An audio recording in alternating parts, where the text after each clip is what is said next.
10 अप्रैल 1962 रहे वह दिन था जब दुनिया का सबसे बड़ा और महंगा तरीन बहरी जहाज टाइटैनिक अपने पहले सफर के आज के लिए बिल्कुल तैयार था। उस दिन अटलांटिक ओशन बेहद पुरसुकून था और समुद्री तूफान आने का दूर दूर तक कोई चांस नहीं था। जहाज में 1500 पैसेंजर सवार भी हो चुके थे और लाखों लोग डॉक पर टाइटैनिक के पहले सफर का आगाज देखने के लिए खड़े थे। ना ही पैसेंजर्स को, ना ही अलविदा करने वाले लाखों लोगों को और ना ही टाइटैनिक के अमले को मालूम था कि जो जहाज कुछ ही देर में रवाना होने वाला है उसको बनाते वक्त ऐसी गलतियां की गई है जो इस जहाज को बदतरीन हादसे का शिकार बनाने वाली है। झंडे वीडियोस में एक बार फिर से को शांति नाज़रीन, आज आप जानेंगे अपने दौर के सबसे महंगे, सबसे लग्जरी और सबसे ताकि हवाई जहाज टाइटैनिक की 6 ऐसी गलतियां जो अगर ना की जाते हैं तो शायद आज टाइटैनिक क्रश होने की वजह से नहीं बल्कि अपनी कामयाबी की वजह से दुनिया में फेमस होता।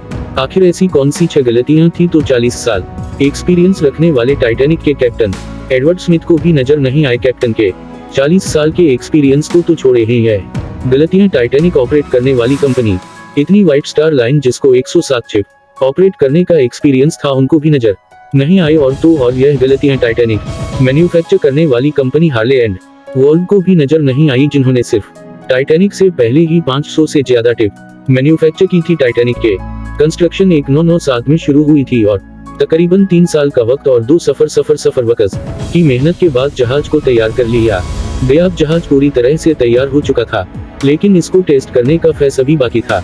टाइटैनिक बनाने वालों का उस पर भरोसा तब मस्जिद पड़ गया जब टाटा ने अपना पहला टेस्ट रन कामयाबी से पार कर लिया था। टेस्ट पास करते ही पूरी दुनिया में मुख्तलिफ बारात में इसकी मार्केटिंग की गई, जिसकी हेडिंग थी अनसिंकेबल टाइटैनिक, यानी कभी न डूबने वाला जहाज बना लिया गया है। जहां उसका पहला सफर इंग्लैंड के शहर साउथहैम्पटन से शुरू होना था, जिसका दिन सुबह के 10 बजे अप्रैल 1962 मुकर्रर किया गया और जिसकी मंजिल अमेरिका का शहर न्यूयॉर्क थी। टाइटैनिक के एक नामी पोर्शन में सफर करने की कीमत $30, जबकि फर्स्ट क्लास में सफर करने की अपडेट्स और पार्लर थी जो आज के दौर में 3,40,000 रुपये बनते हैं।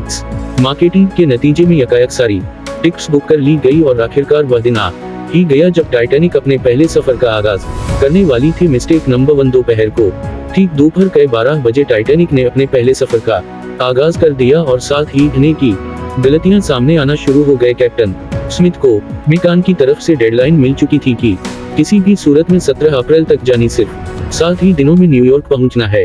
इसी वजह से कैप्टन ने जहाज की रफ्तार शुरू से ही बहुत तेज रखी थी और यही थी टाइटैनिक की सबसे पहली गलती। कैप्टन स्मिथ को मालिकान की दी गई इंस्ट्रक्शंस और प्रेशर की वजह से न्यूयॉर्क जल्द से जल्द पहुंचना था, क्योंकि यह टाइटैनिक का पहला सफर था और अगर वह न्यूयॉर्क टाइम्स से ना पहुंचते तो टाइटैनिक की रेपुटेशन को काफी नुकसान होता। दुनिया की कोई भी गाड़ी हो, मशीन या फिर जहां सोने के कई ऑपरेटिंग प्रोसीजर्स होते हैं, जिनमें स्पीड लिमिट भी इन प्रोसीजर्स का एक पार्ट होता है, और वह पार्ट आने के सफर के आगाज में ही वाइब्रेट किया गया था। थोड़ी ही देर में जहाज साउथहैम्पटन के पोर्ट को इतना पीछे छोड़ गया कि अब दूर दूर तक नीले समंदर के अलावा कुछ नजर नहीं आ रहा था। मिस्टेक नंबर 2, अब टाइटैनिक को चलते हुए 3 दिन गुजर चुके थे फ्रांस और आयरलैंड में थोड़ी देर के लिए। इसके अलावा टाइटैनिक पिछले 72 घंटों से मुसलसल न्यूयॉर्क की तरफ बढ़ता चला जा रहा था। यह 14 अप्रैल 1962 की शाम थी। समुद्र पर हर तरफ खामोशी और धुंध छाई हुई थी, जिसकी वजह से विजिबिलिटी भी काफी कम हो चुकी थी।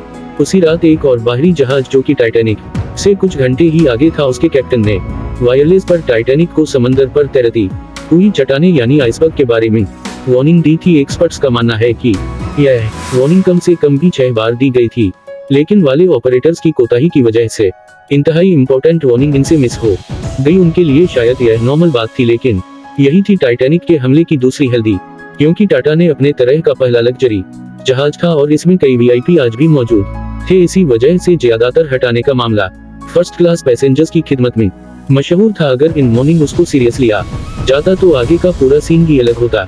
ये मिस्टेक नंबर 3, जहाज की स्पीड भी ज्यादा थी और उनसे एक बहुत इंपॉर्टेंट वार्निंग भी मिस हो चुकी थी। टाइटैनिक अब तेजी से इंतहाई बेखौफ अंदाज में आइसबर्ग की रेंज में भरता चला जा रहा था, लेकिन अभी भी टॉनिक को हादसे से बचाया जा सकता था, क्योंकि जहाज के पहरेदार अलर्ट थे जो किसी भी आइसबर्ग के इतना दूर से देखने पर ही कैप्टन को देने के लिए रेडी थे। लेकिन दूर से देखने के लिए इनके पास एक चीज मौजूद ही नहीं थी और वह चीज थी दूरबीन। जी हाँ, पहरेदार अलर्ट तो थे, लेकिन वह इस बात को दूरबीन न होने की वजह से दूर से नहीं देख सके, और यही थी टाइटैनिक की तीसरी हल्दी। हाउसवर्क की खबर कैप्टन स्मिथ को उस वक्त हुई जब जहाज के पहरेदारों ने खबर दी कि जहाज के बिल्कुल सामने एक फुटबॉल फील्ड की साइज इतना आइसबर्ग है, लेकिन अब बहुत देर हो चुकी थी क्योंकि आइसबर्ग इंतहाई करीब आ चुका था। मिस्टेक नंबर 4, क्योंकि अटलांटिक ओशियन में अक्सर टिप्स को इस वर्ष का सामना करना पड़ता है, जिसको बड़े बड़े बहरी जहाज आराम से हैंडल कर लेते हैं। शायद कैप्टन स्मिथ ने भी यही सोचा था। इस बात की खबर मिलते ही कैप्टन स्मिथ ने जहाज के इंजन बंद करने का हुक्म दिया और साथ ही टाइटैनिक का रुख बदलने का भी ऑर्डर दिया। बेशक कैप्टन स्मिथ ने आइसबर्ग से बचने की बहुत कोशिश की, लेकिन फासला इतना कम रह गया था कि कुछ भी करना फिजूल साबित हुआ। आइसबर्ग अब टाइटैनिक के सेंटर से टकरा चुका था, लेकिन हटाने के अभी भी बचने की काफी उम्मीद पाती थी। यह उम्मीद बाकी रह गई थी कि शायद आइसबर्ग जहाज की बॉडी को नुकसान न पहुंचाए, या फिर था इस वजह से टकराते ही खुद ही पूजा। और शायद होता भी ऐसे ही अगर हटाने की चौथी गलती अपना काम ना दिखाती। एक्सपर्ट्स का मानना है कि हटाने की बॉडी पर जो रिपोर्ट्स लगी थी वह स्टील की न बल्कि कास्ट आयरन की बनी थी। इन रिवर्स का काम लोहे के बड़े बड़े पीसेस को आपस में जोड़े रखना होता है, लेकिन जो के कास्ट आयरन एक तीर से नरम होता है। इसी वजह से जिस जगह इस पर हटाने की बॉडी से टकराया वहां के रिपोर्ट्स प्रेशर की वजह से खुल गए, और फिर वही हुआ जिसका डर कैप्टन स्मिथ को था। मिस्टेक नंबर 5, टाइटैनिक की टक्कर एक फुटबॉल फील्ड जितने बड़े आइसबर्ग से हो चुकी थी, और अब जहाज के निचले हिस्से में पानी भरना शुरू हो चुका था। इस खतरनाक तसादुम ने पूरे अमले और पैसेंजर्स को अलर्ट कर दिया था, और साथ ही जहाज में मौजूद टाइटैनिक के मालिक जोसेफ ब्रूस कॉपी। बेशक टाइटैनिक में पानी भरना शुरू हो गया था, लेकिन अभी भी टाइटैनिक के बचने की उम्मीद बाकी थी, क्योंकि टॉनिक को ऐसे डिजाइन किया गया था कि अगर इसके 3 फ्लो में पानी भर भी जाए फिर भी यह नहीं डूब सकता। लेकिन बदकिस्मती थी इस जहाज की के 3 फ्लो को क्रॉस करके पानी अब चौथे फ्लो तक पहुंचा था। अब मामला हाथ से निकल चुका था। टाइटैनिक आहिस्ता आहिस्ता पोर्शन में डूबता जा रहा था। अब जहाज की फिक्र किए बगैर इसमें मौजूद पैसेंजर अपनी जान बचाने का वक्त आ चुका था। कैप्टन स्मिथ ने रेडियो पर इमरजेंसी अलर्ट जारी कर दिया। जब तक कोई मदद के लिए आता तब तक पैसेंजर्स को लाइफ बोट्स में शिफ्ट करने का प्लान किया गया, लेकिन इस मौके पर 5वीं गलती ने अपना काम दिखा दिया। जी हां, जहाज में टोटल 32 लाइफ बोट की जगह थी, लेकिन कोताही की वजह से सिर्फ 20 फोर्स ही रखी गई थी। पैसेंजर्स है एक 5 सफर और वोट थी सिर्फ 20। मिस्टेक नंबर 6, हर तरफ अफरा तफरी का आलम था और हर शख्स कुंजन गिनी चुनी कश्तियों में सवार होना चाहता था। दोपहर कैसे कीमर बजे पर पहली इमरजेंसी कश्ती उस समुद्र में उतारी थी, लेकिन यहाँ हुई एक और छठी हल्दी। अफरा तफरी का आलम में कश्तियों को पूरा भरे बगैर ही समंदर में उतार दिया गया, जिसमें ज्यादातर फर्स्ट क्लास पैसेंजर्स को तरजीह दी गई थी, यानी जो लोग ज्यादा अमीर से उनको पहले बिठाया गया था। कश्तियों में अगर ज्यादा पैसेंजर्स को बिठाया जाता तो इंसान की जाने कम जाया होती है।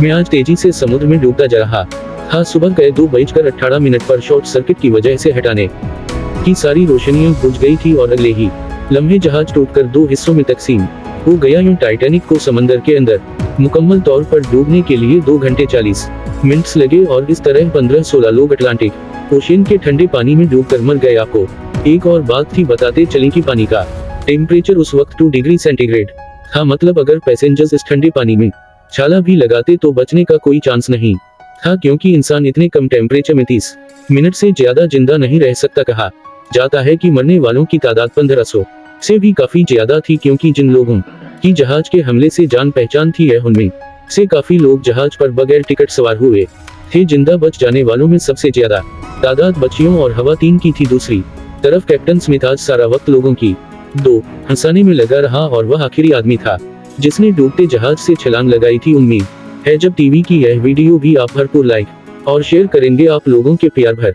कमेंट का। पर यह जो करिए, मिलते हैं अगली शानदार वीडियो में।